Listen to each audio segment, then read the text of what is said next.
வேற ஏதாவது கேள்வி இருக்குதா? விஜய் வந்து வீட்டுல உட்காந்துக்கிட்டு நடிகை இடுப்புகளை கிள்ளிக்கிட்டு வீட்டுல உட்காந்துட்டு அறிக்கை தராரு அப்படின்னு சொன்னா விமர்சனம் பண்ணிக்கிறது எப்படி பாக்குறீங்க? ஒர்க் ஃப்ரம் ஹோம் இருக்கு, வீட்டுல உட்காந்து அரசியல் பண்றது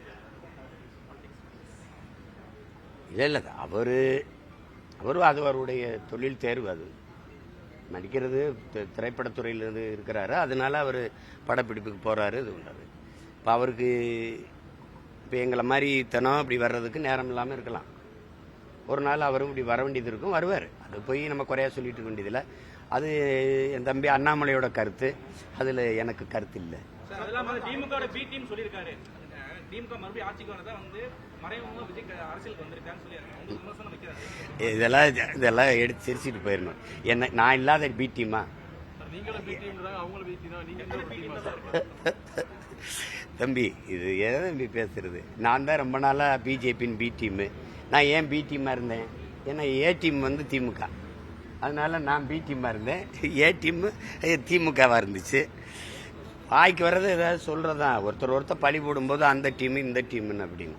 நான் எந்த டீம் இல்லை, நான் மக்கள் டீம்னு சொந்த டீமு. நாங்கள் தனியாக தான் போடுவோம், எங்கள் டீம் தனியாக தான் போடுவோம், தனியாக தான் ஆடுவோம். அதனால சொல்றவங்க கொஞ்ச நாள் சொல்லுவாங்க, அவ்வளோதான். அது போய் இதெல்லாம் ஒரு சிக்கலா? இதெல்லாம் ஒரு இதா?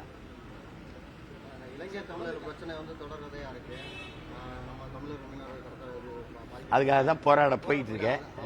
நிர்மலா சீதாராமன் தான் சொல்லியிருக்காங்கன்னா, எப்பயுமே தமிழக மீனவர்களுக்கு எந்த பாதிப்பு வந்தாலும் பிரதமர் மோடியும் ஜெய்சங்கரும் எல்லா நடவடிக்கையும் எடுத்துட்டு வர்றாங்க. நீங்க சொல்லுங்க, நடவடிக்கை எடுக்கப்படுதா? ஒரு கேள்வி கேட்போம். குஜராத்தில் ஒரு மீனவரை பாகிஸ்தான் கடற்படை ராணுவம் கைது செய்து, இந்திய கடற்படை ராணுவம் விரட்டி போய் தடுத்து அதை மீட்டு கொண்டு வருது. 800க்கும் மேற்பட்ட மீனவர்கள், குறைஞ்சது 840 பேர் எங்க இதுல சுட்டே கொன்றது. இன்னும் 150-200 பேருக்கு மேல சிறைக்குள்ள கிடக்குறான். 12 பேரை ஒரே சங்கிலியில் அப்படி கூட்டிட்டு போன காட்சி எல்லாரும் பார்த்தீங்க. எல்லை தாண்டி வரான்னு எதுதான் கடல்ல இல்லை? எனக்கு அந்த மீன் பிடிக்கிற உரிமை இருக்கா இல்லையா? இந்த நாட்டின் குடிமகன் தானே நான்.